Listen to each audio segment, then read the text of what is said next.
Hi, my friends. Welcome to another episode of the Astro Bloom podcast. My name is Vanya Banks, and I'm your host. So I'm super excited to share today's episode with Vika Bradford, a past life astrologist, karmic healer, and cosmic guide. Now, Vika has been on the podcast before. You'll have to search back to February of 2023 for our episode on karmic astrology.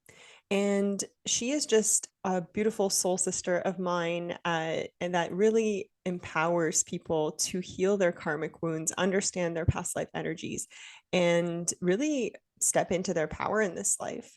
There's a lot of ancestral karma that's healed through this and the ability to transmute their wounds into magic. So I really love this episode. And honestly, when you listen to it, you'll notice that we could have just kept going on forever because there is so much potent astrology in 2024. And it took us a little bit to get our ducks in a row to record this, but we just felt like it was divinely orchestrated at this time. On February 19th, 2024, we have a pretty major cosmic event happening where Chiron is meeting up with the North Node. Now, these are both highly karmic placements, all about healing the wound of self and some of those deep primal wounds. Now, Vika and I get into this energy in depth and a lot more other stuff like the Jupiter Uranus conjunction in Taurus. It's happening in April, the eclipse season, the first eclipse season of 2024 this spring, as well as Jupiter in Gemini and Pluto in Aquarius. So I highly suggest that you listen, you take notes, and you really download all of the information that we're sharing with you here to be able to go with the flow and understand that these are all moments and seasons of life, and they might, you can prepare for them all that you want. At the end of the day, when the time comes, it's just having that consciousness of what is happening, where it's affecting your chart. That's going to help you through some of these, activating and powerful energies. To end off this little intro, I just wanted to note that I know some of you have been chatting with me on Instagram about putting together a Chiron masterclass. And I want to say that that is finally going to be happening in March of this year, 2024. So I'm super excited to get that into your hands. As you'll see from this episode, Chiron is such a big energy, collectively and in our individual charts. And there is so much wisdom and power in that placement. And so I really want to make sure that I can lead you through a masterclass that is able to guide you into transmuting that pain into power, that pain into wisdom that you can use to become that wounded healer. So if you want to be the first to know and also get an early bird offer on that, there's going to be a link in the show notes for the waitlist. And there's lots of other links in the show notes for all of the different episodes Vika and I reference, so that you can dive even deeper into this year's astrology and really empower yourself through some of these big, big cosmic shifts that are happening in 2024. Hello. And I'm happy that we're doing this finally because we've been talking about it for a while, but we've both been in a little bit of a rest cycle. So better late than never, right? Seriously, I feel like we started talking about this before Christmas, Yeah. and life just is lifing right now, and we both just didn't have the energy to to present much. So I'm really excited we're having this conversation too. Me too. And I feel like it's very divinely timed because I know so many people are in it. Like seriously, and it's funny because, around Christmas, around solstice, I always take time off. I take the 2 weeks of, Mm, solstice to New Year's off basically. And usually I'm able to come back after that. And I feel like I haven't been able to fully come back. And I feel like a lot of people are feeling the same way. 100%. I resonate with that. I always try to kind of take a bit of a low key time around that time too. And I also managed to get like sick right after New Year's. Right. So I was sick for like a week straight, and it was just like I hadn't been that sick in a long time. And it just ever since then, I felt like I fell behind, and then I just never had the energy to actually catch up. I feel like this is what happens when we start the year in Mercury retrogrades because Yeah. I don't remember what year. I think it was 2021 or something like that. We had like a million retrogrades. We were in a Venus retrograde. There's a whole bunch of shit going on. We started the year in this energy, and I feel like no one was able to get their bearings Mhm. until later in the season. And it just feels like an echo of that with that Mercury retrograde we started on. Wasn't it in Capricorn too? It moved back into Yeah. Sag, right? There was just no momentum to do anything. Yeah. Yeah. And I mean, I feel like now that all of the planets are direct, it seems like there's like slowly some more forward momentum. But at the same time, I think so many of us are being confronted with like some of this really primal, deep wounding right Yeah. now with Chiron conjunct the North Node, that Mhm. it's like there's so much focus on like inward reflection, work, so much stuff coming up about relationships Yeah. and all of these kinds of things. So it's not really conducive to like being out in the world and, making things happen. So It's so true. And it's interesting because I made last year when we were having the node shift, I created a master class, and all my people and I went through this journey of what to expect when this transit happens and the big moments that are going to occur during the nodal shift. There was the Jupiter moment with the North Node, and now we're moving into this energy I looked at and I was like, we're going into this. And then it crept up and I was like, oh, you are uncomfortable, extremely uncomfortable, right? So I love that we can prepare energetically for themes, but we never can prepare for how we're actually going to ride the waves when we get in there. totally. And I know both you and I are Cancer Chirons. I don't know what Mhm. your degree is, but mine's at like 14 degrees. So it's Okay, so you're right pretty in close. it. Yeah, so it's pretty close to this conjunction because the conjunction exactly is happening at I think it's 16. I think it's 16 as well. Yeah, my Chiron's at 25. So I mean it's a loose conjunction, but It's it's so still in there. But I'm having, this is actually squaring my Saturn at 18 mm, degrees. So I'm feeling very Saturnian in this ride. And even the other day, there's the frustration I've been experiencing with Saturn, but then there was the all right, mastery, like come back in, come work with me deeper, discipline, like can you come back into my body, please? yeah, for sure.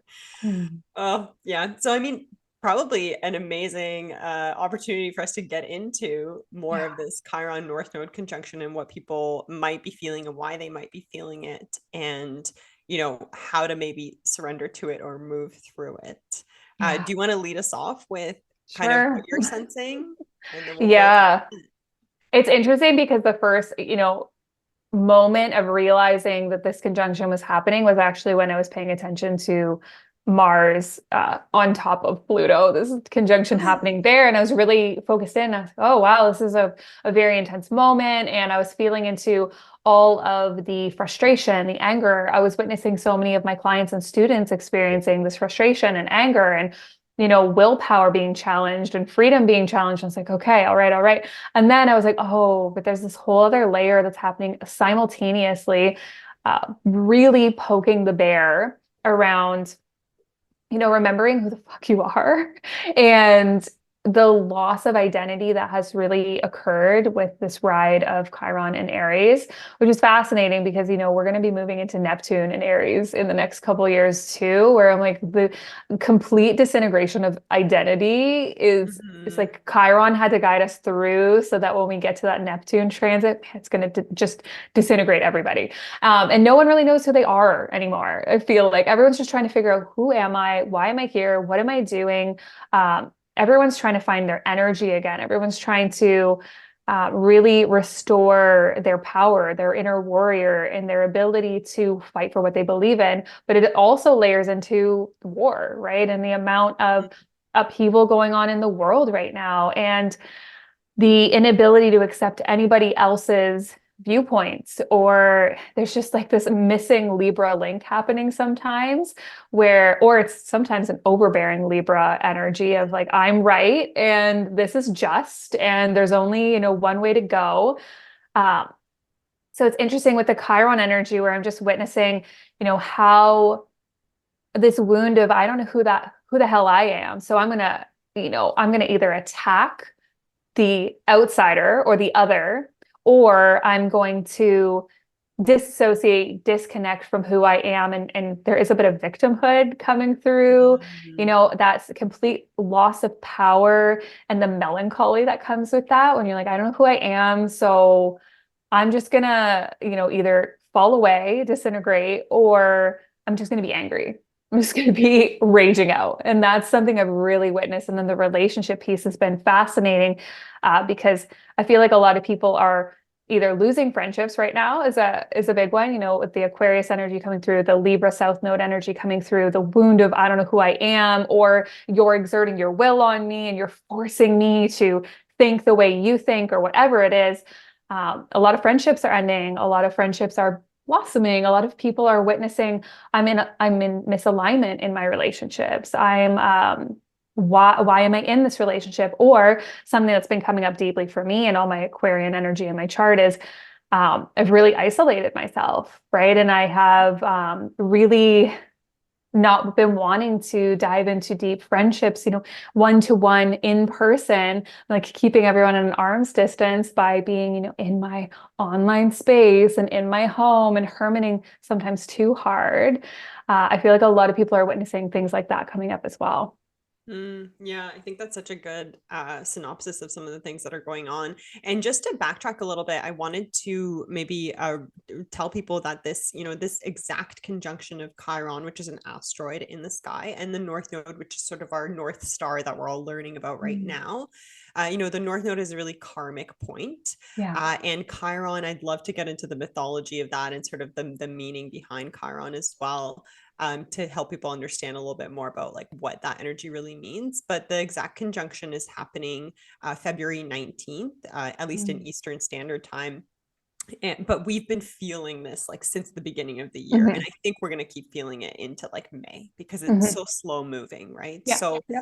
and one of the things that you brought up there was this element of like relationships, right? And like finding that balance and sort of, I think the exertion of free will versus maybe the compromise that we sometimes have to be comfortable with in relationships, whether they are romantic, whether they are platonic, whether they are whatever, right? Even family relationships.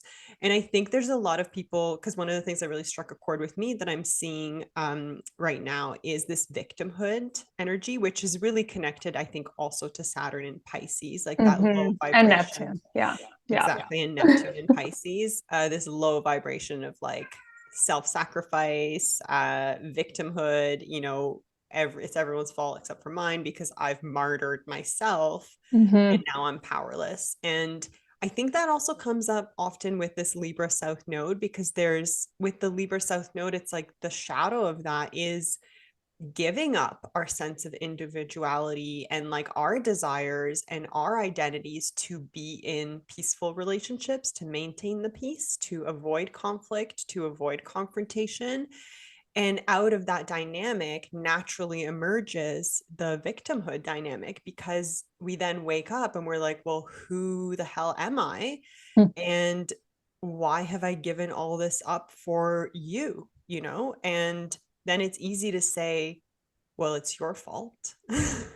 It's easy to point the fingers and play the victim because it's obviously a lot harder to wake up to the fact that like we had a role to play in this self-abandonment, and to do something about it, right? I love what you said there too, because I always call one of the archetypes I call the Libra energy at its low octave and the wounding of Libra. No matter how it's playing out, one layer is the good wife. It's like whenever I see it in the chart, I'm like, okay, we got this good wife energy going on here, right?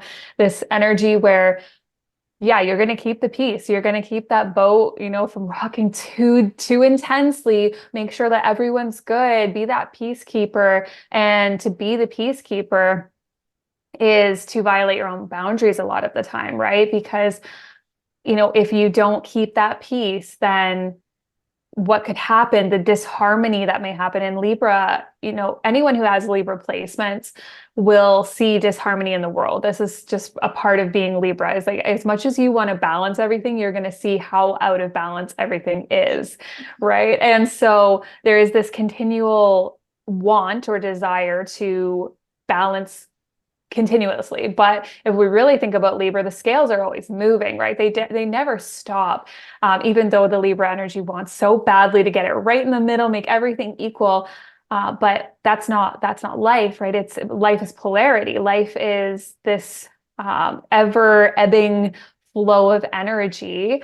And so when we put aside this need to make everything balanced and perfect and everybody happy, realizing that when you do that, you have to forget the self.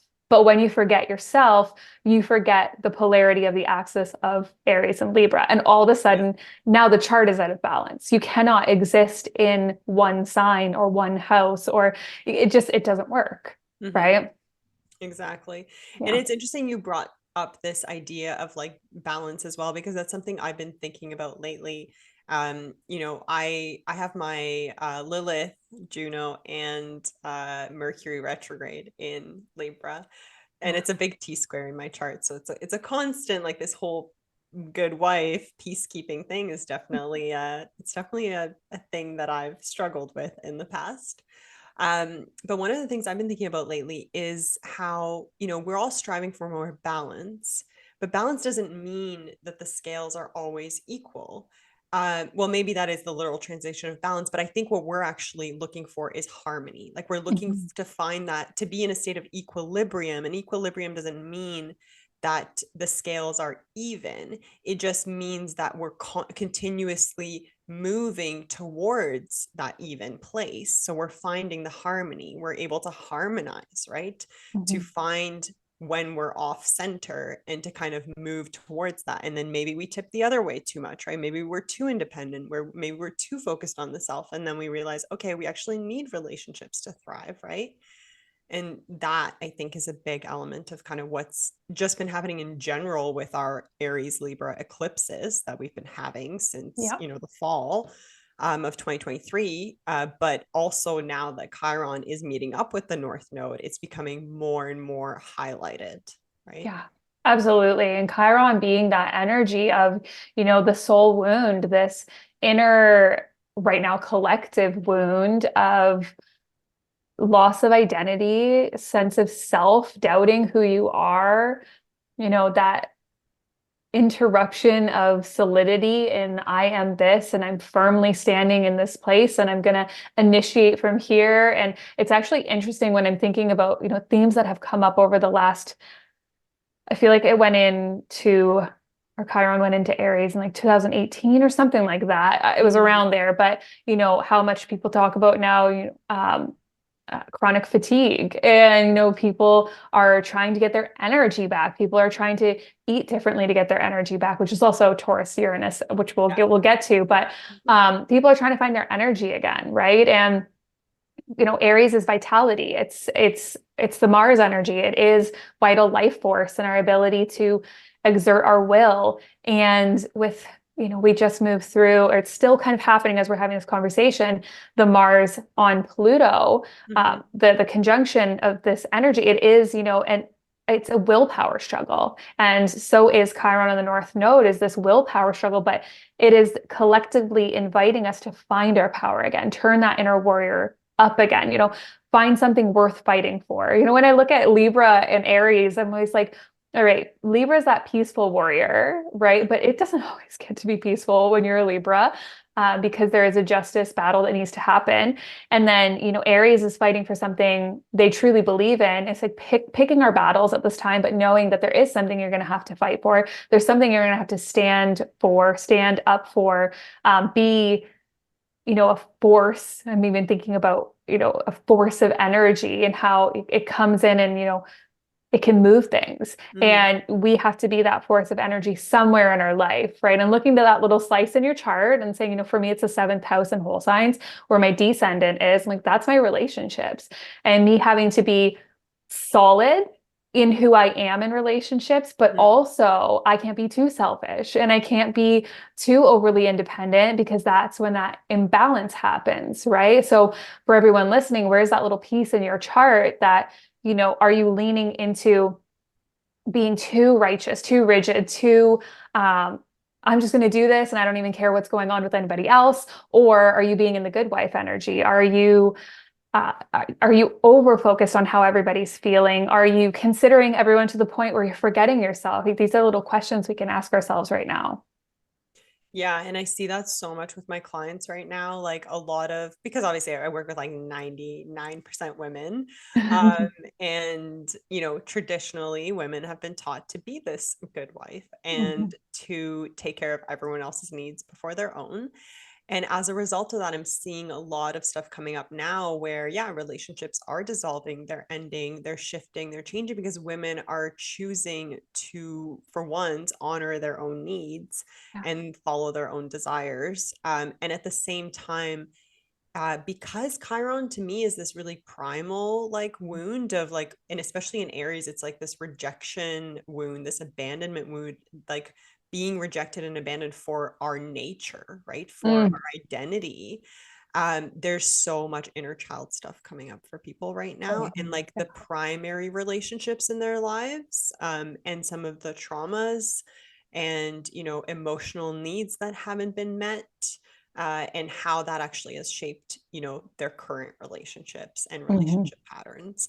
And that makes me think of the, Chiron mythology of how Chiron was actually, he's Zeus's son, right? He was the son of I feel Zeus like it's Zeus. Oh, goodness in gracious. one of I his don't remember who it is rampages. for sure. I Yeah. think you're right. And then Apollo raises him. Exactly. Yeah. Yeah. So I think basically what happened, I know that Zeus transformed into a horse because basically that's what he did Right. to just like, have intercourse with all the nymphs.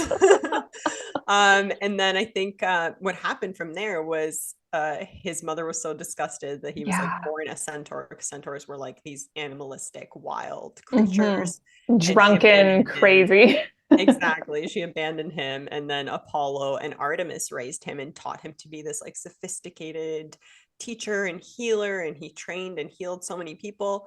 And he was the only centaur that wore clothes, I learned, right? Because a lot Mm. of centaurs were shown, kind of like drinking and partying and like engaging in like those like sins, of Yeah. like this, like whatever they call like lustful sins, right? Hmm. Like, Hmm. but yeah, basically what happened is, he had this deep emotional wound of being abandoned for who he was. And so he used that to fuel his accomplishment. But at the end of the day, he actually ended up being injured, I think, during kind of a commotion that had happened because someone had opened some like wine and all these centaurs were like drawn into the cave because of the wine scent, and an arrow was fired and it accidentally shot him and he couldn't heal his physical wound. And so the irony of that is really that it was his own kind, his own repressed nature, the nature that he repressed because he was rejected, that was his demise. And because he wasn't able to see that original wound as actually like a source of power and wisdom and, unique kind of wisdom for himself, um that was the demise, right? And so I think for me, like when I think of Chiron, it is this like you said, it's a soul wound, it's this primal wound. And at the end of the day, it does kind of draw us back into childhood because that's where a lot of these original wounds come up, and they might be patterns from past lives that are repeated, in our family dynamics, in Yeah. our upbringing. But at the end of the day, it's like there's this quote that I keep coming back to from Rumi as I'm actually finally putting together my Chiron masterclass. And it's, don't look away from the bandaged place. That's where the light Mm. enters you. Yeah. So Yeah. I feel like it's such a summary of why Chiron is so important in the chart and Mm. collectively right now. Yeah, and I love that because I didn't know the full quote from Rumi. I knew, something along the lines of, the light, or sorry, the wound is where the light enters you. So I didn't know there was like a front section to that. And that's also one of the analogies I use for Chiron as well, right? Is that and many of the karmic placements I work with is that is where the light enters you. And I think about those. I think it's Chinese. I can't remember if it's Chinese or Japanese, but the pottery where when a pot breaks, they put them back together with gold. And that is for me, that's a Chiron, a Plutonian Chiron representation of healing yourself. And it's not that the wound leaves. There's always a scar, but to make that scar or that break fuse together with gold is like to actually create this ornate decoration out of your lessons and your soul wounds as you heal them and make yourself even stronger because gold is so strong. And I just love thinking about that. And it makes that pottery makes me think about Rumi's quote every time. Totally. That's such a great representation of it, like a visual. And the other one I always think of is like Leonard Cohen. Mm. There's a crack in everything. That's how the light gets in. Because Ah. yeah, and it was so funny because actually I posted something about like the Cancer Chiron. I think I posted a reel about it on Instagram, and I had a friend who does sound healing comment on it, and she uses a Chiron gong, I have and been to a bath with a Chiron gong. It was they're crazy. amazing. Oh my God. So it's funny because the exact words that she used, I hadn't even put these words in there yet, but the exact words she used were, "Oh, I use this Chiron gong, and it feels like that's exactly what it does. It like the light, it like reaches in with the light, Wow. right? Like Wow. it's crazy what frequencies can do." It's honestly, it's just right here is a representation of how the signs and the planets and the asteroids and all of these things are frequencies speaking to us, and that we can all get the same message confirms it for me. And in science, like, it has to be provable. I'm like, well, if everyone's getting the same damn message, I think it's pretty provable at this time. Exactly. Yeah, Yeah. totally. Okay, I love this. So let's use that to lead us into eclipse season because we're still working with the same axis of energy. Chiron, is getting further away at that time. Well, the North Node is getting further away at that time. But I think this is a good lead into we've already been dancing through these eclipses since when did it move in? Was it July, It July was in last year? July that they moved in, but then we didn't have our first eclipse till like October, I think, right? Okay. Okay. Yeah. So we've been working with this axis, pretty intensely. And it's interesting because everyone felt it when we had the node shift. I feel like everyone was like, holy shit, like this happened and this happened. I was like, okay, that's your eclipse themes, right? And I always tell people to pay attention to what really activates either in an eclipse season of a North Node axis or what themes occur right when the shift happens, because those are often the themes you're going to see over and over and over and over again until that nodal shift switches signs. Exactly. And even look Right? back to the last cycles, right? Sometimes it's Yeah. hard to recall, obviously, Yeah. unless you've kept like a very detailed journal, but even just on Or the it was super broad, traumatic. or it was super dramatic, yeah. But yeah, sometimes even in a broad sense, if you think like, oh, what Yeah. happened in this year, right? It can Oh, help. 100%. Even when I was thinking, when we shifted into Scorpio and Taurus, I sat with that one. I think that was 2021. And I went back to the years that it had happened. The first time I was like, oh, that was like the moment my life was absolutely ripped apart. I had one of my biggest dark nights of the soul. It Yeah. was actually the moment where everything just crumbled underneath me. And I had to sit with that. And it definitely happened again, but in such Mhm. a lighter way in the awareness I was moving through, right? That was my marriage disintegrated. We moved into that stupid RV and moved back to Ontario. But then it all healed and it was all so potent and powerful and it had to happen. So the awareness shifted. So absolutely looking back at those moments, you might be like, oh, that was a 2-year period or an 18-month period where my life absolutely disintegrated. Or it was actually it was one of my favorite times of my life. It was so good. Right. And Exactly. so we can get little themes. I love that you pointed that out to grab what may have occurred might pop back up. Yeah. exactly, because it's activating the same area of your chart, even though the rest of the sky isn't going to be the same. Mhm. It's, similar themes will come Mhm. up. So Yeah. Yeah. yeah, no, I think that's a perfect lead in because we do have quite a potent eclipse season, I think. First one being the full moon eclipse in Libra on March 25th. And then the second one is the new moon eclipse in Aries April 8th, I believe. So Mhm. yeah, endings and beginnings, Mhm. initiations right before the Jupiter Uranus conjunction in April. So yeah, I think the first eclipse, again, full moon eclipses are always doors closing. Eclipses in general are, of course, like fated events that might happen. And I always tend to like, I think that a lot of people tend to think that they have to be external events, like, oh, Mhm. something will happen to me. But that's not necessarily the case. Like, yes, certain things can change in your external reality, but sometimes it's just about like downloads that you also get and like shifts within your own psyche and your own consciousness and sort of waking up to maybe in this case putting an end to certain relationship patterns, right? Talking about that good wife energy that we were talking about earlier. The first full moon eclipse, like I said, is with the South Node. And the South Node is all about endings. Like it's the tail of the dragon, it's what we're leaving behind. It is, and in this case, when we're talking about the South Node, it really is raising, the energy to the highest vibration. And by doing that, we do have to transform some of those shadows.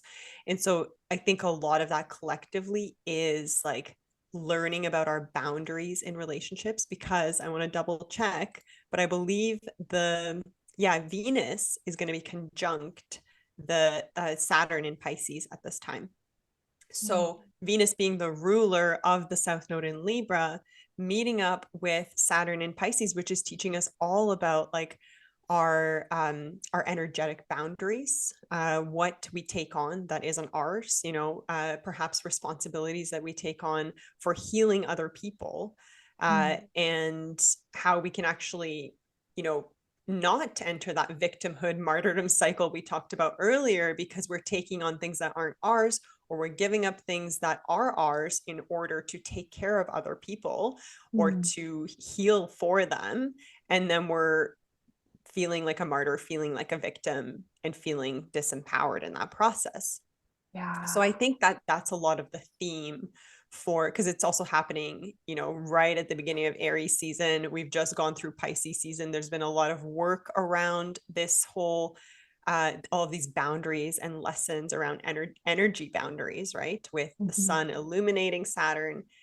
So I think there's going to be some completions here. There's going to be some endings potentially, whether that is to relationship patterns or relationships, because we all know that if a relationship can't evolve in its patterns, where someone might have had to self-sacrifice, might have had to self-abandon, might have had to people please, then likely it is that the relationship will end, right? Because Mhm. that's just how it works. So yeah, that's what I'm kind of feeling for the first one. Anything that you want to add? Yeah, no, I love everything you're saying. Just peeking at the chart, there's so much going on in Pisces and Aries at that time, Yeah. big stelliums. And it's exactly what you're saying in that, lunar eclipses and South Node eclipses are both closing portals. We're moving away from something, right? And so knowing that when a lunar eclipse happens, and then add to it that it's on the South Node, that is when we're leaving something behind, and we want to remember the mastery and the lessons of those things, right? So everything you said there was all the lessons we've learned about that Libra energy and what that has brought into our awareness, right? And how that is holding us back from basically everything we talked about up until this point of the Aries axis energy, because that's where we're headed collectively, right? So everyone's going to have that section of their chart saying, hey, we're going this way. Like, are you coming or not? Because you have free will, you have the full ability to choose to stay in your shit. And sometimes we have to. Sometimes we're not ready to move through the cycle when the cycle invites us to, and you'll move through it in your own way, right? And so in saying that, it's like you can go this way. You're going to go, toward that North Node no matter what. But whether we intentionally move toward it with conscious awareness is why I love astrology so much, because we can sit here and go, okay, if these are the lessons being presented, can I watch for what is being offered to me, what is being shown to me, what books end up in my hands, what people reach out to me, right? Saying, hey, here's a new way of being, right? Come this way with me. It's like a hand reaches out and is like, come this way. And there'll always be a hand coming from the past being like trying to come, keep coming this way, right? I know you're so comfortable here. We've been doing this for 100 years. You just want to come back with me. And at that point, we kind of have to hit this mark where we're like, do I go toward my highest potential, which is honestly, it's our authentic selves, or do I sit in my shit a little bit longer? And like I said, you can sit in your shit as long as you want. That's totally up to you, and no judgment if you decide not to grab that hand leading you to, the next level. But knowing that there will be opportunities, and with eclipses, shit just happens. It just ends. Sometimes you're like, no, I don't want it to. And it's just, that's just the end. Eclipses are final. Yeah. Because it's like eclipses, it's energy that we can't really control, right? No. Like it's more of a surrender to what is in front of you. 100%. Yes, you can choose to be asleep to it and, go about your life in the way that it's been, but sometimes it's not even an option. 100%. They're fated changes. They're wild cards. This is not energy. I suggest that we control. I did a whole episode on this, I think in 2021, that maybe I'll link for everyone to actually just the energy of eclipses and how, it's wild card energy. And when we're working with wild card energy, it's best not to have a plan, right? Because my yoga teacher used to say, plans are priceless, plans are pointless, right? So have a plan, but be ready to change it at any moment. And one of my wonderful students and mentees always says, what is the quote? We make plans and God laughs. Yeah. So that is really one of these energies with eclipses where you're like, yeah, I had a plan. And the eclipse is like, I know you did, but this is over and this is starting. Exactly. Yeah. And I think also just even noting, that these eclipses are happening, and they always happen around this time of year, but like these eclipses are happening during that time of the entry into spring, right? New astrological year. So absolutely. It's really this energy of like the end and the beginning, and clearing that space for the new beginning. Because I think the following eclipse on April 8th it's got more of a, obviously it's in Aries, it's a new moon eclipse in Aries, but then it's also got Mars meeting up with Saturn in Pisces. So it's really like this dichotomy between like that Libran Venusian energy with the end, and then the initiation of Aries season, of an Aries new moon, plus that like drive and action and forward motion of Mars in and of itself, right? Yeah, and it's solar too, right? So it's with this, a couple of the energies we had last year was like a solar eclipse on the South Node. So it was beginnings and endings all at once. And then we had, a lunar eclipse on the North Node. So it gets a little muddled in how straightforward astrology is not. And this one feels really potent as you're pointing this out, that Libra Saturn energy to solar eclipse. So we're starting something, in new moon. So we're starting something. Then we have Mars on Saturn. We're starting something. When I'm looking at this, and like, don't quote me because this is just energy, but I feel like this is the start of spring. Yeah, I think so. For sure. Honestly, the spring equinox is definitely, it's going to be on the spring equinox, it is, but the energy of that moon right after, only a few days after the spring equinox, versus this energy 2 weeks later, this feels more like an initiation. And I'm looking at the chart right now for this solar eclipse. It is exact Chiron. Yeah. Exact. Like to the degree. It's to the all degree. lined up to the degree. Yeah. So in Mars and Saturn are only a degree apart. So they are. Yeah. And when I think of like, Saturn and Mars both get a bad rep in astrology. Yeah. And the malefics. I hate it. Yeah, I hate all of that about it, but because every planet has light and dark. Highs and lows, Uh, man. exactly. But when I think of Saturn, I do think of like boundaries, right? Oh I yeah. think of and I kind of think about that with Mars too, because it's that solar plexus energy. Like it is boundaries. It's like about that willpower, that drive, right? Like nettle energy, like the nettle, the plant, right? Mm, It's all about boundaries. But in okay. Pisces, you know, first of all, Mars does struggle a little bit in Pisces It because does. it's drowning, right? Yeah. And so is Saturn. Both of and, them and are and not Saturn happy too. there. And Yeah. for everyone listening, we did an episode last year on Yeah. Saturn and Pisces that I highly suggest you guys listen to if you're interested in, how we're muddling through this energy, because I think this would be a potent time around this solar eclipse, April 8th. Even just getting back into that energy even right now to understand, how we're making it through this cycle will be really potent. But yeah, go back to the Mars energy here.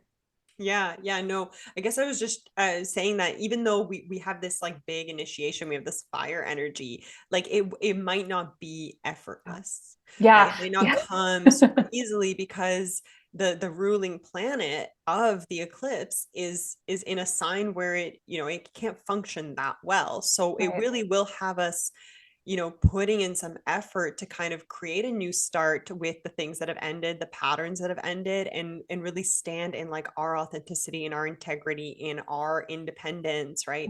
Like Mm, all of that Aries energy, we might really have to put up some strong boundaries, and we might struggle with that because with Mars and Saturn and Pisces, like there is this energy of like empathy and wanting to help others as well, and feeling being able to feel what they're going through. But at the same time, yeah. I do think that this initiation energy is on our side. It might not come super effortlessly, I guess is what I'm saying. I like that because, this Pisces Saturn energy has been squaring my Mars for the last year on Mm. and off, and it's just finishing. But it has felt like I've been drowning. Like it has felt like I've had no energy. This is the first time in my life since I was, a teenager where I'm sleeping in the mornings. Like I'm always even when I was a teenager, honestly, I was a person that got up 2 hours before I went to school so I could have this time to myself, get ready, take my time, the whole thing. And the last year, I've been struggling to get up with my alarm. Like I've been sleeping till 8:30. This is not like me. I've been, quote unquote, drowning in the heaviness of what it feels like to have Saturn partying with my Mars, right? So Mm. for everyone listening, like this is how it feels to have Saturn and Mars together is this willpower struggle where you're trying to gain momentum, but Saturn is sort of bogging you down. Now he has a Mm. job. He's doing it for Yeah. a reason. Yeah. But when we're in it, it doesn't feel like that. Consciously, you're like, okay, I'm forming new boundaries. I'm becoming disciplined. I'm learning how to restructure my life. I'm learning what's important. I'm learning, discipline and responsibility. But as humans, that's not the easiest thing in the world to be like, oh, I have absolutely no drive and ambition or ability to use my vital life force right now because it's being soaked in sopping wet, heavy ass Saturn energy, Yeah. right? And that's something we could be feeling, right? We feel this initiation energy. The new moon is like, this new moon solar eclipse is like, let's do this, let's start something. And then Saturn's like, but I'm a heavy ass rag on top of you that you need to wring out. And I know you're so tired, you can't even wring the damn rag out. Yeah, exactly. Great analogy. I love it. Yeah, Saturn's been on my moon, so that's Oh, been really fun. I've lived that life in 2021. It was rough. It Yeah. was. Yeah. Yeah. It feel like, again, it's starting to move away from there now, but it's gonna hit my IC soon. So Just right Saturn around on this time, Saturn. my IC is actually at like 17 degrees Pisces. So Yeah. this is Yeah. 14 degrees. So yeah, As you we'll pointed see. out, it'll be opposing my Mercury and Venus. So I've already been feeling that, as it's getting off my Mars, it's like, okay, I already There's feel always you something. moving. Always, and that's a good reminder for everyone is, we get through these moments and some of them are long, some of them are short. Hmm. But One, I always say nothing is permanent. Two, like these moments, you think you're through them and then there's something else. And that isn't to scare anyone. It's just to say your chart is constantly evolving Mm. and there's new lessons.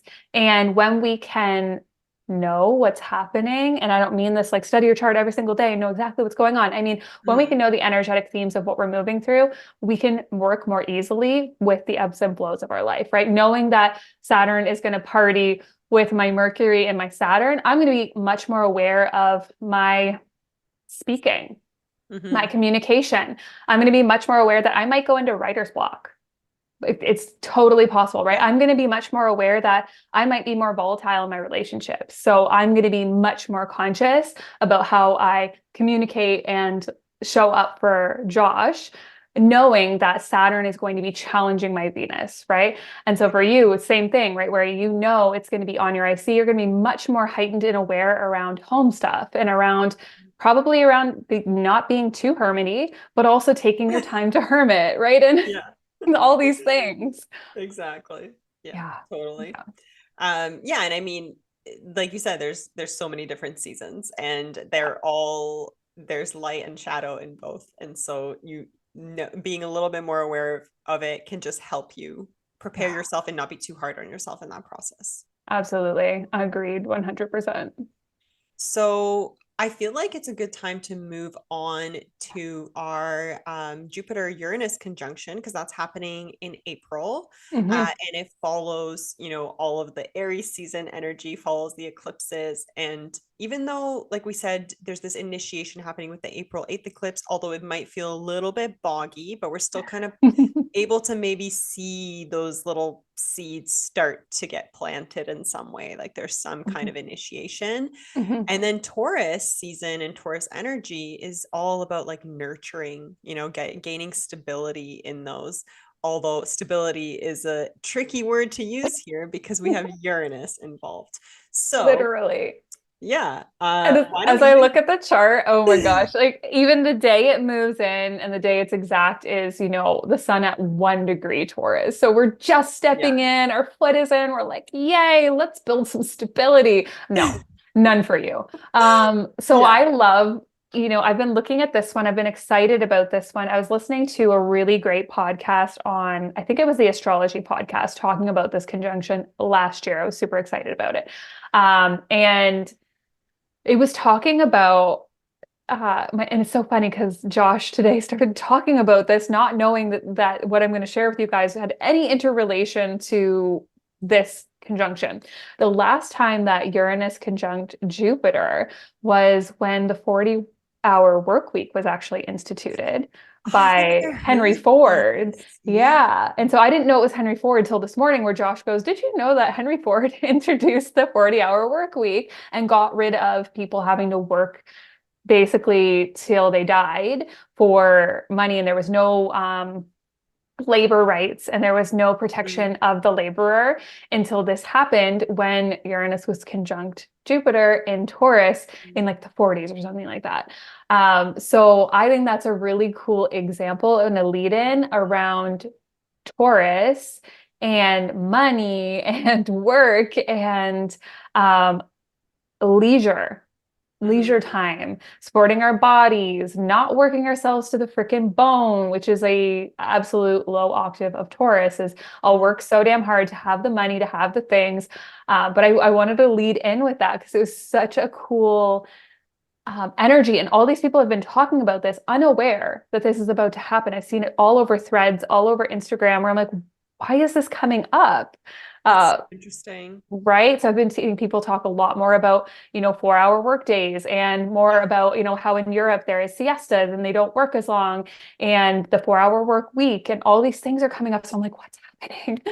I mean, it makes so much sense because I think even in my own kind of circles and my own life and friendships, clients, all these things, I think there's been so much uncovering, even with the last eclipses in Mhm. Taurus and Scorpio, and then with Uranus being in Taurus. I forget when it entered that sign, but it's been there I for think it was decades. 2018. Yeah. Okay. That sounds Somewhere right. around there. Yeah. Yeah.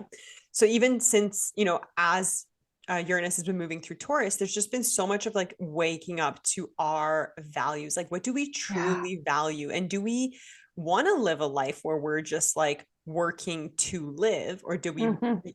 or like, or so did I say that the right way? Live to work, Live to work or versus work to working. live, right? Yeah. Do we Yeah. want to live a life where we're living to work, or do we want Absolutely. to work to live?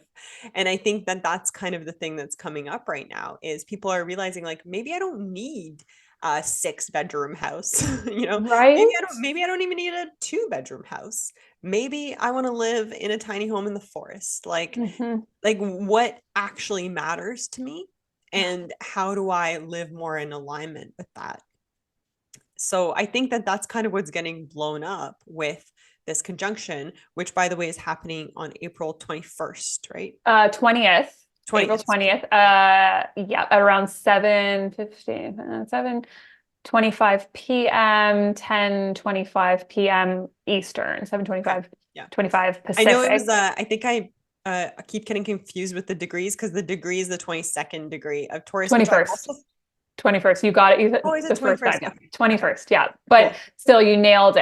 And I think you're spot on because that's what's been happening since this energy of Uranus and Taurus has been partying is waking up to our values. Even as much as I freaking hated it, the last, 4 years when everybody started working from home, that did an awakening of, oh, maybe I don't need to be in an office. Maybe I don't need to have anyone governing me, being like, are you at your desk? Are you at your desk? Right. All those things started to shake up.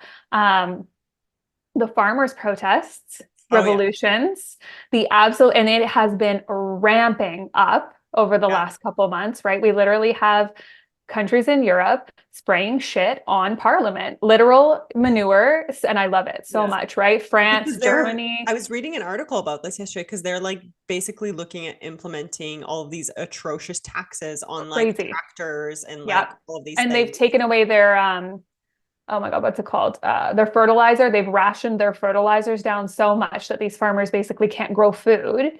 And How do you so expect to live without food? I mean, there's a literally, whole other thing we can get into here, that's a which whole like podcast.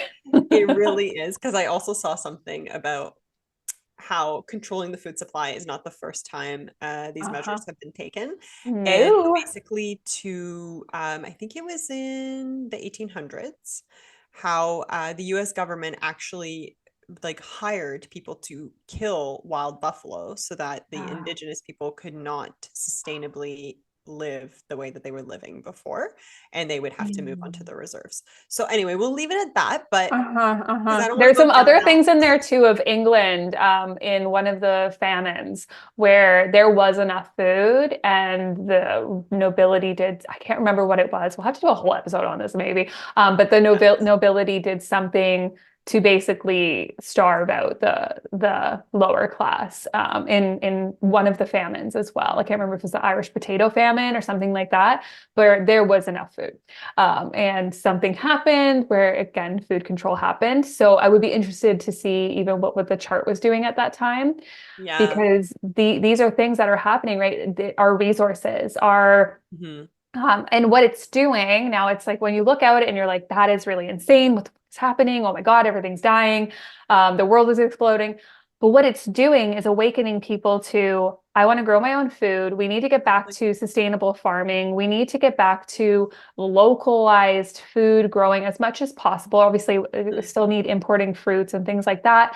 And it's also waking people up to what's in my food, what's in my bath and body products, what's in my makeup, yeah. what am I putting on my skin, right? We've seen such a huge rise in Yeah. people being hyper aware of what is going on in their bodies, Taurus, and the revolution to change this. But we're also seeing, commercialized massive conglomerates greenwashing things to say this is safe and this is green. And oh, if it's gluten friendly, then it must be good for you. And that is another take on the low octave of this energy, right? And it's fascinating to watch it all. So we have, our values, literally all our values. What am I letting into my body? How do I want to work? How is my time valued? How do I value my own taking care of my body, my time, my life? How do I want to live? literally here in Kelowna, it's wild. Or just in the Okanagan, we watch these houses going up, these like 3,000 square foot houses that no one can freaking afford. And two people live in these houses with, like you said, 6 bedrooms. And Josh and I are sitting here like, why? What are you all doing? What happened to Exactly. having land? What happened to having place to grow a garden? None of these places have backyards. None of these places have anywhere you can move or walk or breathe, a small balcony. Some of them have big balconies, but what are you going to do with that, right? There's no Yeah. green space. And that is part of this as well. And I think like for some people, they don't need that, right? Yeah. Or they Maybe don't think they need they that. don't think they need it. That's true. Mm-hmm. And that's fine. Like you do you. But for me, what's becoming more and more evident personally is like I want to be self-sufficient. And I think that's Yeah. this other energy of Taurus is like self-sufficiency, right? Mm-hmm. Being able to rely on yourself. Now, there is a big piece here, I think, coming through around community as well, because we've got Uranus involved. We've got Pluto in Aquarius, Yeah. which is the sign that is associated with Uranus, that Uranus rules. And I think there's an element here of like, yes, returning back to the earth, right? Returning back into a more balanced relationship with our bodies, with our resources. And speaking of that, time is a resource, Yeah, right? it We're is. mentioning, what do I want to do with my time? Do I want to be at the office? Do I want to be at home? Do I want to work Mm-hmm. 40 hours a week? Mm-hmm. Time is a very valuable resource. But at the end of the day, it's also knowing, like, I think there's this focus on, yeah, self-sufficiency and like stability and like our physical security. And the fact that that comes from being connected to the earth and in relationship to the earth. Like Yeah. Taurus energy is like Gaia, like it is the earth. Yeah. But it's also being supported in aligned community. Mm-hmm. And knowing that, like, yes, you can be self-resource, you can be self-sufficient, but it also comes from like a more, I've been talking a lot with people around hierarchy versus heterarchy. And Mm. hierarchy is, when there's one person at the top that makes all the decisions. Hierarchy is a network of people and communities that all mutually, have the same amount of power and are valued for their own gifts and for their own talent and for their own resources, right? And the power is distributed, and that's very much this Aquarius energy and this Pluto and Aquarius energy in general. Yeah. So yeah, there's so much to unpack there, I feel like. And Jupiter obviously making everything just even bigger, right? Mm-hmm. And it's going to bring, this Jupiter energy, it's going to bring I love Jupiter because everyone's like, Jupiter's so positive, and it is, absolutely. But Jupiter also expands anything it touches, right? So Yeah.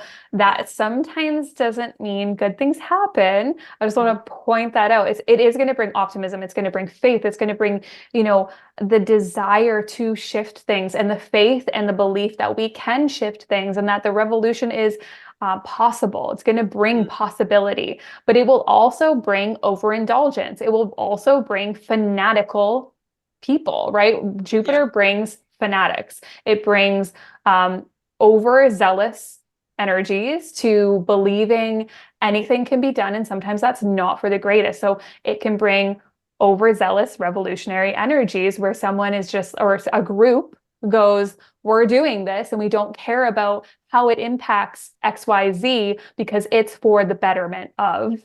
whatever it is that's being presented.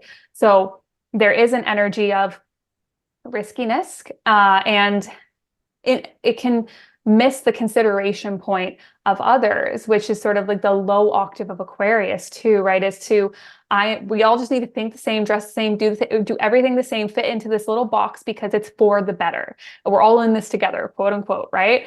Versus you do your unique thing, I'll do my unique thing. Let's meet in the middle and not, smash each other's heads to a wall and really respect each other.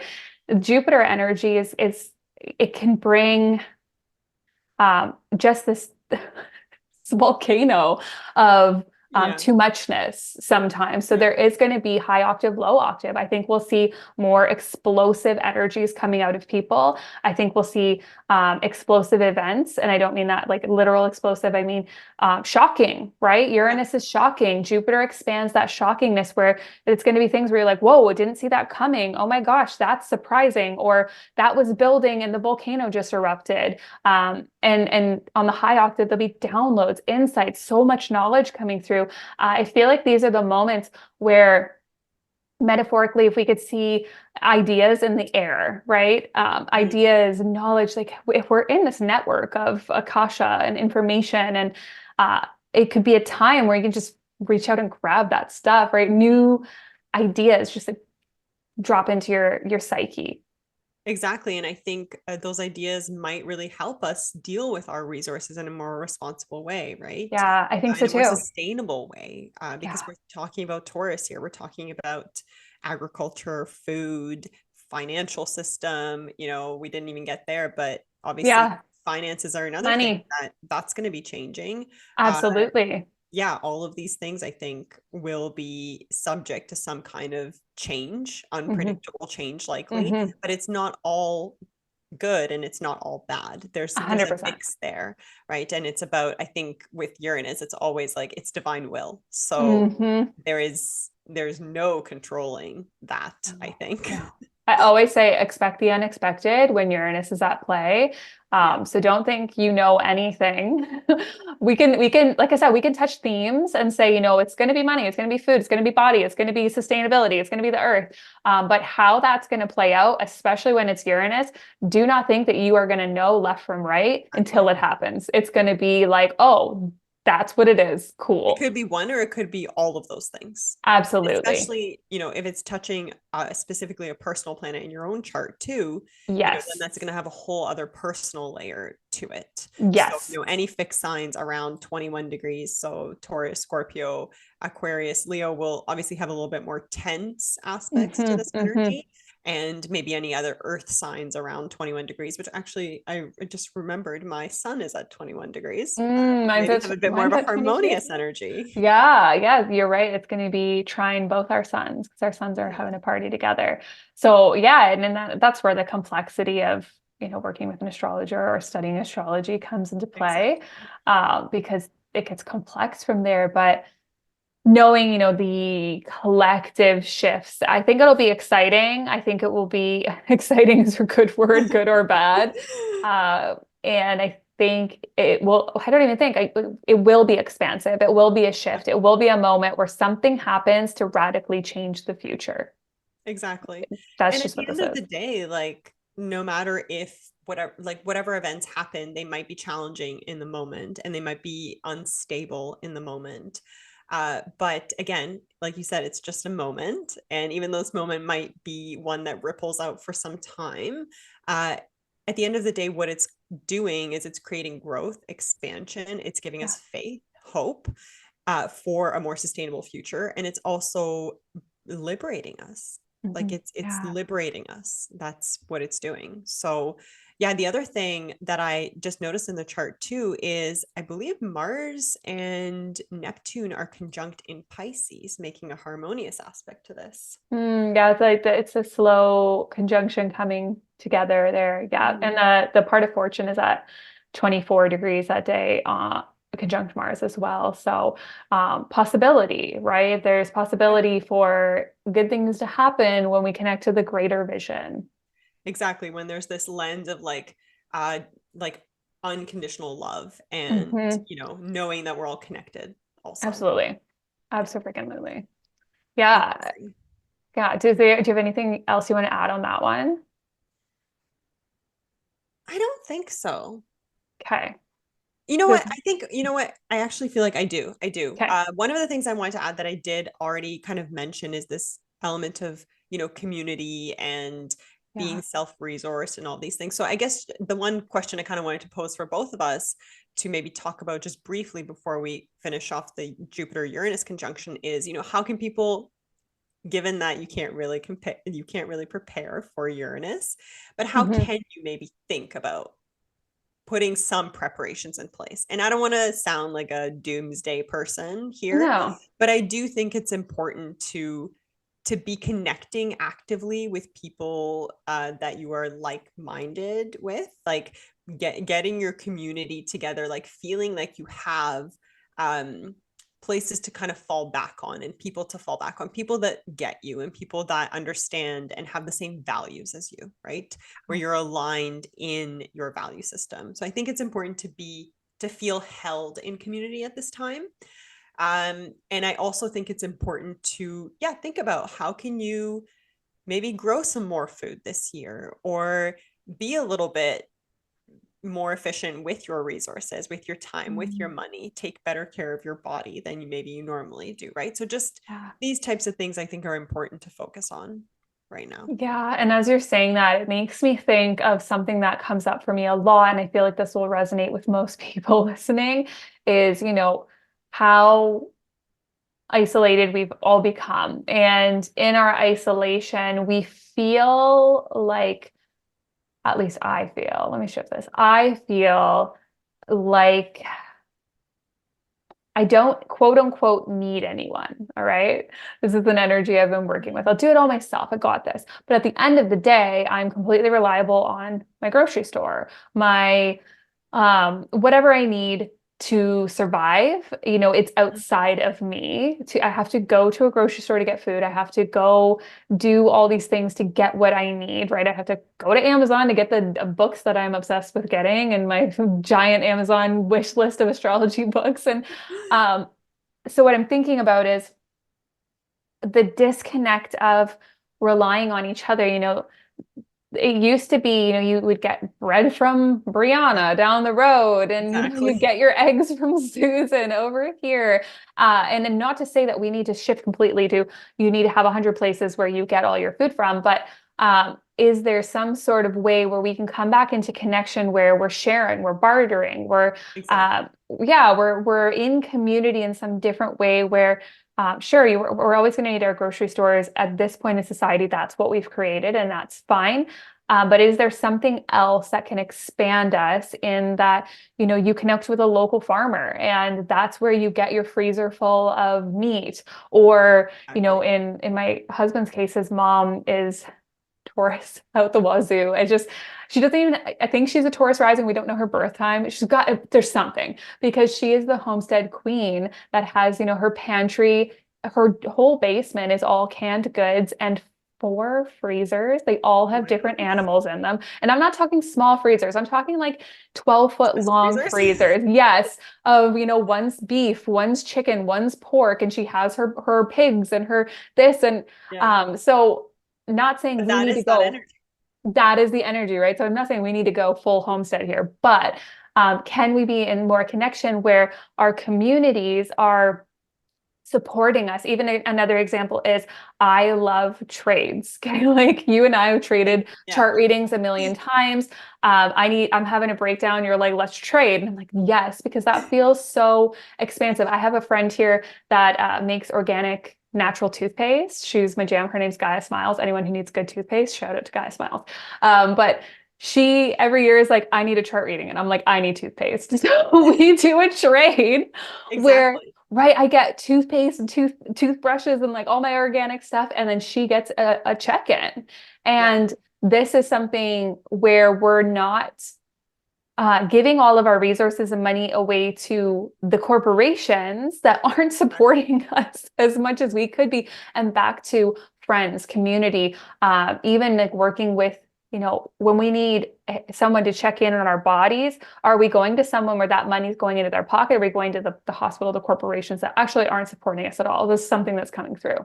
Totally. It's like creating that direct connection to where you're getting your services, your products. And of course, like you said, you can't get everything that way. But I Yeah. think if there's certain things that you can, it's such a powerful way to kind of create more of an authentic connection to the land, the Yeah. resources, and the people Yes. that have created those resources for you, whether it is a product, a food, a service, right?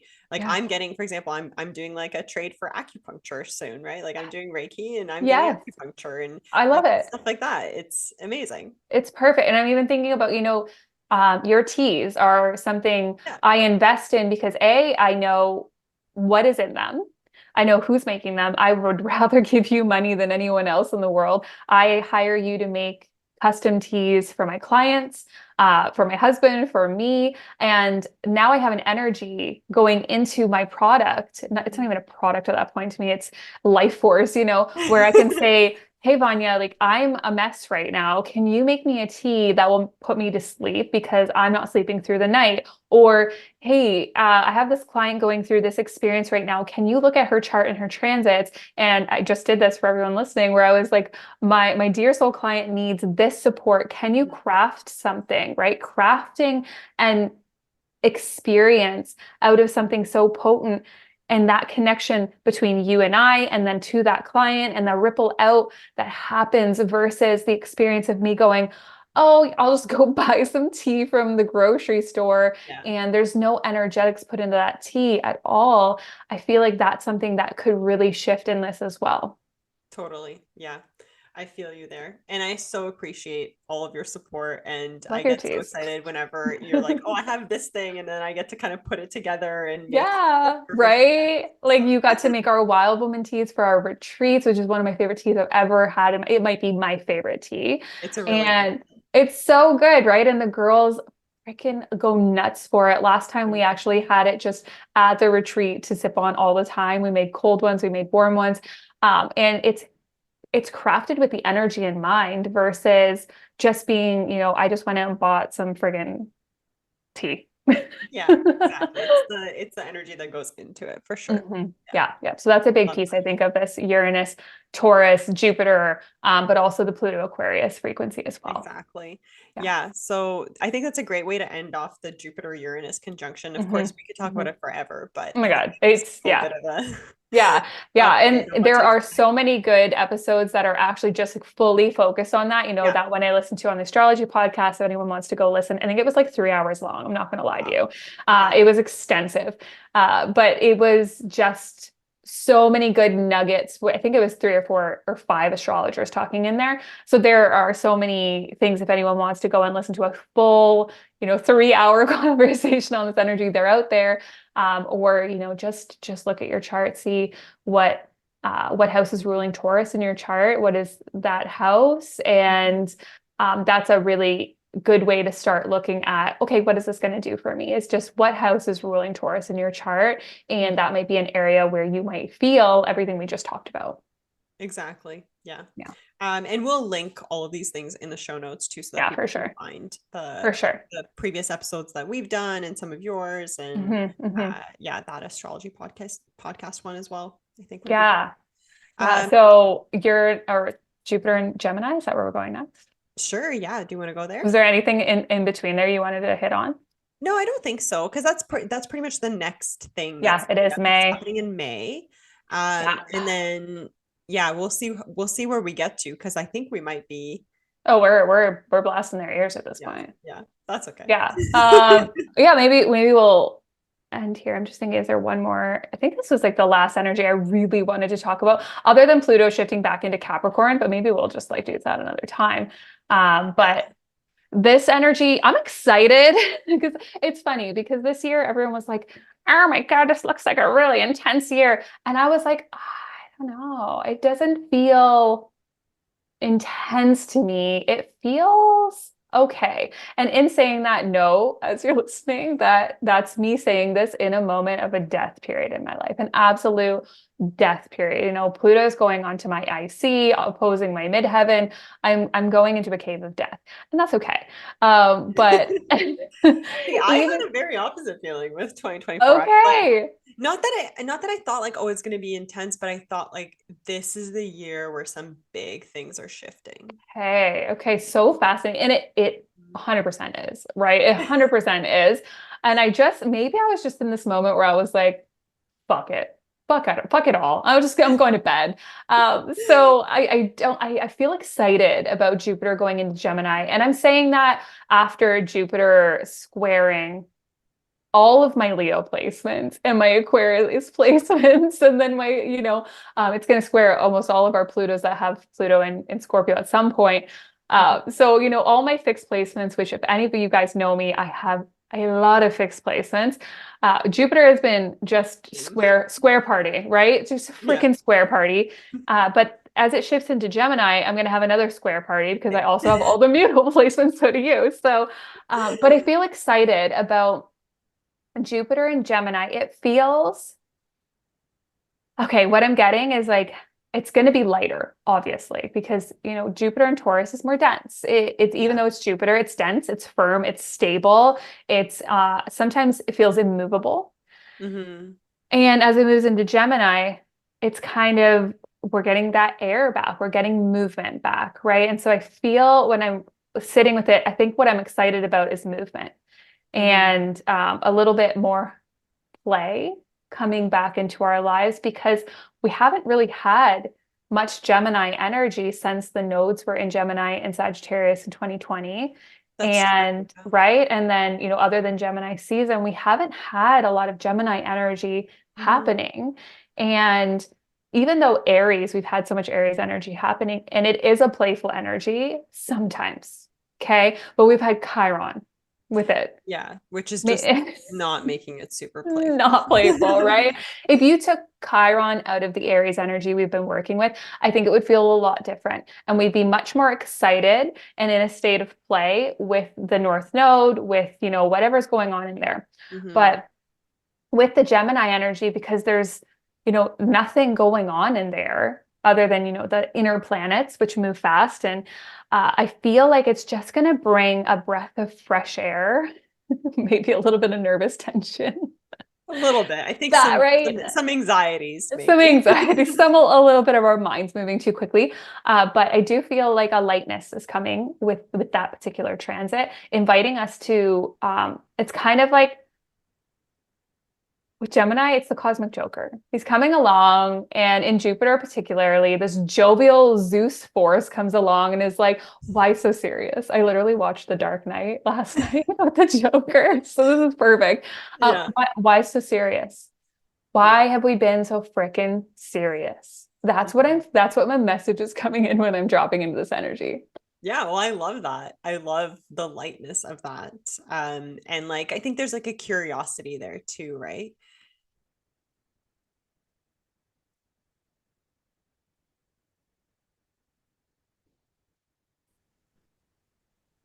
Oh, do we? So yeah, I love that because I feel like there's a curiosity there, right? Like when I think of Gemini, it is this element of it's this mutable air, right? It's very changeable. It's really curious. It's open-minded. It can see things from both sides. There is that, yeah, there is that mind energy there. So we could potentially maybe be in our heads a little bit more than in our bodies where we have been with the Taurus Jupiter. But I do think that there's like expansion, new ways of thinking, maybe that'll actually help us reprogram some limiting beliefs and things like that, right? Have a newfound sense of faith in some way. Yeah, there's sort of an openness to that energy. But I did also want to point out, not to be a downer, but I I'll mean be a downer. It's okay.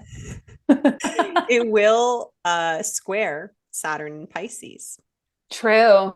throughout the year. And as you're saying that, I'm like, okay, the And propaganda Neptune. machine's gonna pump up.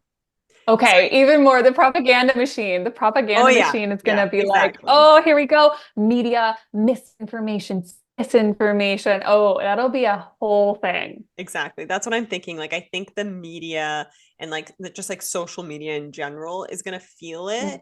yeah. Probably feel some like restrictions and rules around that, misinformation, that kind of stuff. Like, I think that's going to like crack down in some Mm, way, where we might be seeing, the world of social media in general evolving. yeah. Which we're already, starting to see, at least here in Canada, particularly the level of restrictions being put in. Now, maybe that will be a moment where something is liberated, right? Where Jupiter comes along and is like, what are you guys doing? Yeah. What is happening over here? What the communism is going on over here? And that might, maybe it'll help us sort it out. Maybe it'll just get stricter, tighter, right? Yeah. When the word misinformation really ramped up was when the North Node and the South Node were in Sagittarius, Gemini. So I think we'll see similar things. I think you nailed it with social media. It might, but it might also bring in, high octave, more opportunities in social media. Maybe as, we are fine tuning this Jupiter Taurus, how are we going to do work thing, social media, technology, Gemini things, offers a new opportunity of, Yeah. there's something new we can use this for in a higher level, a more benevolent level, to shift our way of working online. It's interesting as we're sitting with this, I'm like, will more people start working from home? Will more people be working online? It's interesting as I'm looking at this, because all of a sudden Gemini technology comes flooding in with Pluto and Aquarius. Information, right? Like, yeah, exactly. Mm-hmm. Expansion of like the information that we have access to as well. I also think, on your to your point earlier about this energy being more freeing and more playful and all of these things, there is an element there also of the fact that when Jupiter enters Gemini, it will trine Pluto in Aquarius. So that is more of a harmonious energy Yeah, I than was we're just looking feeling. at that.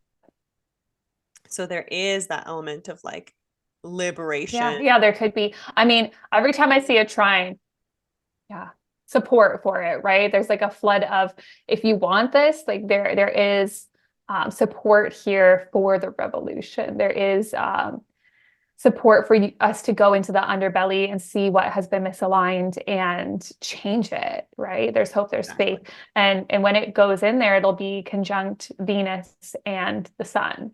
So there is I love that Venus and Jupiter together on the sun. There is a lot of hope in that energy, though there is still density in the chart in other places. We've got Mars conjunct Chiron that day, and other little things, but there is support for change, or support for the belief in change. It's kind of the energy. And I mean, you just mentioned a few placements, both fire, air, like there's movement, right? There's so much movement. Yeah. When we look at this chart, we've had density for a long time in the chart, for years, honestly. And so now we have, Pluto in a movement sign, this stellium in Aries moving. We've got the placements in, we've got the South Node in Libra moving, the stuff in Pisces moving, Gemini moving. There is movement in the chart. Yeah. So that obviously will bring, I think, hope as well, right? Hope, Yeah. faith, and like maybe a new perception of how things can be. Specifically when it comes to like information, data, technology, the ways that we communicate, right? Friendships, even as we talked about community connection. earlier, community is going to come back into, community is coming through strong this year. That's interesting, because it was one of my words at the start of the year was community, socializing, connecting, how we connect. That is going to come into the forefront really big, I think. And as Jupiter moves into Gemini, Pluto will just have retrograde. It started as retrograde backwards. So there could be friendship stuff coming up again, where you're like, oh no, I'm reevaluating my friendships once again, or I'm reevaluating everything I just thought I learned with that Jupiter Uranus conjunction. It's a very interesting energy. Totally. Yeah. And it's interesting you say, the community was one of your words, because I feel like all of Aquarius season, even though I haven't had the energy to be like creative, I've been putting so much effort into like my relationships. I've been like actually making plans with people I don't see often. I've been catching up with friends that like live halfway across the world. Like, like all of that kind of stuff is coming forefront. Like that I seem to have energy for, but I don't have energy to really like create things, which is interesting, right? That is interesting. And it's okay.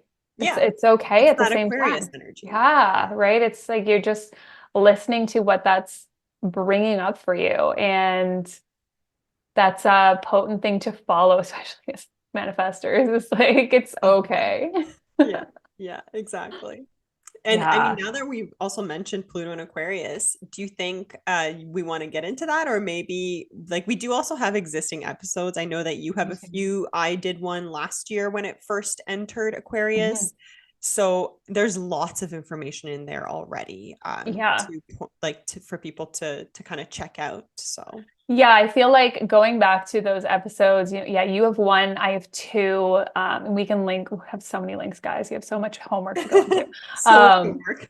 but the biggest But thing that's I very think Virgo of us. So it's, yeah, you got two Virgos here being like, here's your homework, everyone. But the only thing, I really wanted to touch on with this is the garbage pop astrology. Oh my God, it's the last time you'll ever see Pluto and Capricorn. Sorry, guys, yes, the please. I do snooty. think we need to get this straight. Yeah. Yeah, like snooty Vika comes out and she's like, "Can we just get it right?" The Virgo comes out and she's like, "Get it right."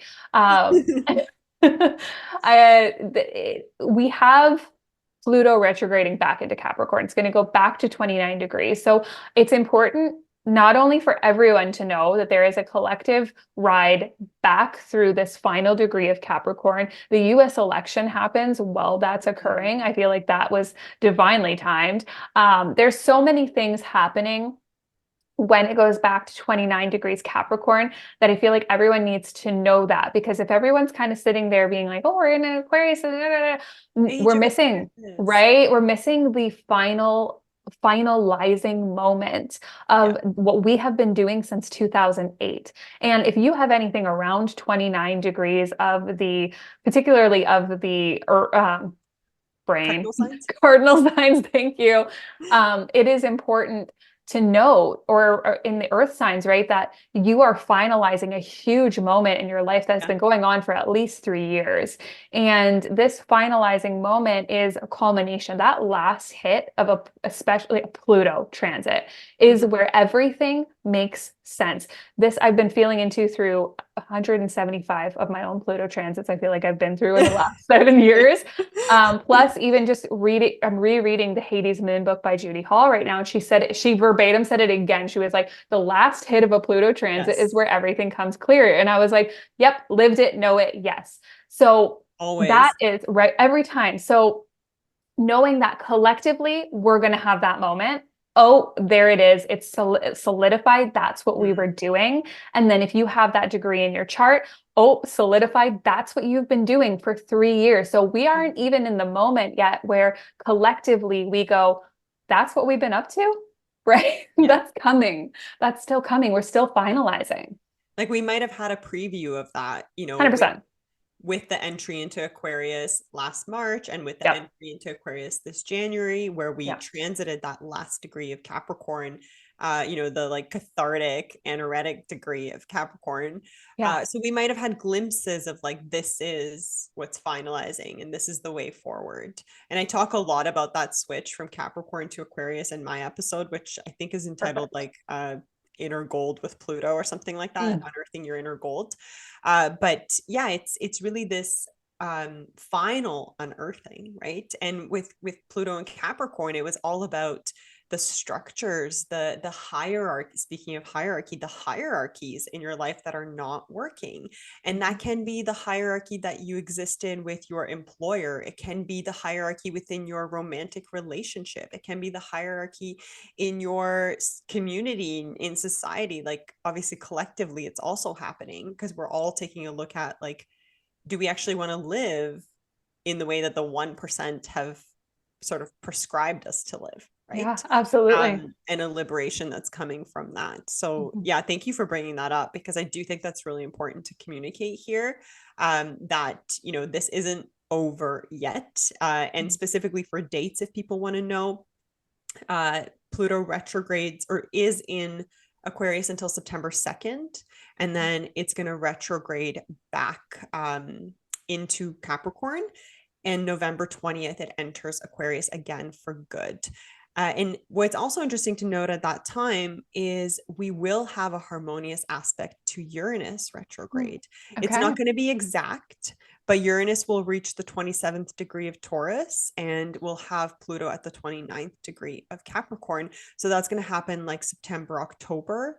So there is some change here, some liberation, some changes to potentially some of those things that happened in April as well, right? Some of building off of some of those realizations or those shifts and seeing how that actually affects us moving forward and our ability to kind of stand in our power and be held in community and all of these things that we've been talking about. It'll be very interesting to witness. Again, it's an energy where I'm like, expect the unexpected. Don't tie yourself to anything. Don't think you know. Like, as an astrologer, people are like, I'm like, we don't know shit. We know themes. We paint pictures. We know how things might ride, whether they're going to be comfortable or uncomfortable, but then there's a whole spectrum within that. So expect the unexpected whenever it's Aquarius, whenever it's Uranus, whenever it's like, just don't think you know. Other than working with the opportunities and themes and the areas in your chart that these things are moving through. So, as we begin to wrap up here, it's like, for everything we've talked about, my biggest suggestion for anyone listening that is probably sitting there being like, so what do I do about it? How does this impact me? Those are always the questions, right? What does this mean for me? And they're valid questions, is to go look at what sign rules what house in your chart. So when we're saying, Jupiter moving into Gemini, I want you to go and look at that area of your chart and that house and go, okay, this is where those themes might play out, and know that within what we've said, there's 7 million possibilities that can play out beyond it, because every sign governs so many things. Like, guys, I have a book that is, just a word of what the sign rules. And this book is like 7,000 million pages. Okay. So I want you to understand there's such a spectrum, but looking at that house and saying, okay, this may be the area where what we've talked about may play out in your life. And then go look at that house that's ruled by Aquarius in your chart and say, okay, this is where Pluto is going to be hanging out for the next 19 years. Cool. And go and look at, where's Taurus in your chart? And this is the starting point. Dip your toes in, have a little taste of what may be activating in your life. But beyond that, it's like, just pay attention to those themes coming up in your life, right? What is rearing its ugly head, and what is feeling exciting, and how is that linking back to everything we've said? Yeah, exactly. And I think also for those people who are like, I'm not a do-it-yourself kind of person, then obviously we're here. We offer one-on-one support, readings, all of those kinds of things. I actually do have these like limited mini readings until the end of February that I'm still offering, that are just like mini forecasts. So if anyone's into that, I think I have a few spots left still. So grab them up. Grab them up. My books are closed until probably, I'm feeling like it's going to be the spring equinox, or I'm like, energetically got no space. So that's, for anyone that's like, I need help, go to Vanya right now. But you also have some great guides too, like for people that want to look at what the houses mean. Like, I think you have a downloadable like houses guide. Yep, I have the Karma of the 12 houses that'll really help everyone figure out, just that blip of, okay, if it's in, Taurus is in your 8th house, what could that mean for you? That guide is great. We can link that. And even, Mercury retrogrades, we didn't even talk about those, but those are happening too. We've got one in, I believe, April. I don't know, May. I don't know. There's one, Aries is our next one. I have a guide for that. There's guides, guys. Awesome. Well, there's lots of things. We'll add all of the links in there. And I feel like obviously we can always go on forever, but I know. We'll have to, I think we'll call it quits for this one. I know. We've overwhelmed them with enough information, probably. Okay, it's perfect. Oh, guys, I listened to a 3-hour podcast. It's okay.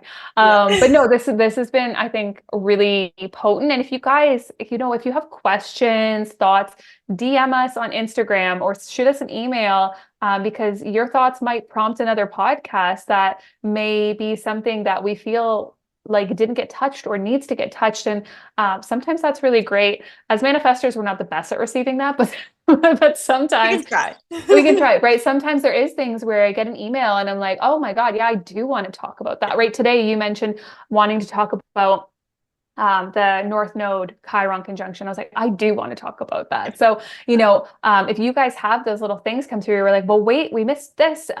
Send us a message. Or if you're excited about something, we want to hear from you and see how this stuff is landing for you, or even your stories. I love hearing, when you're like, this is exactly hitting this point for me. And I love hearing that too. So please, shoot us a DM and tell us how this conversation landed for you.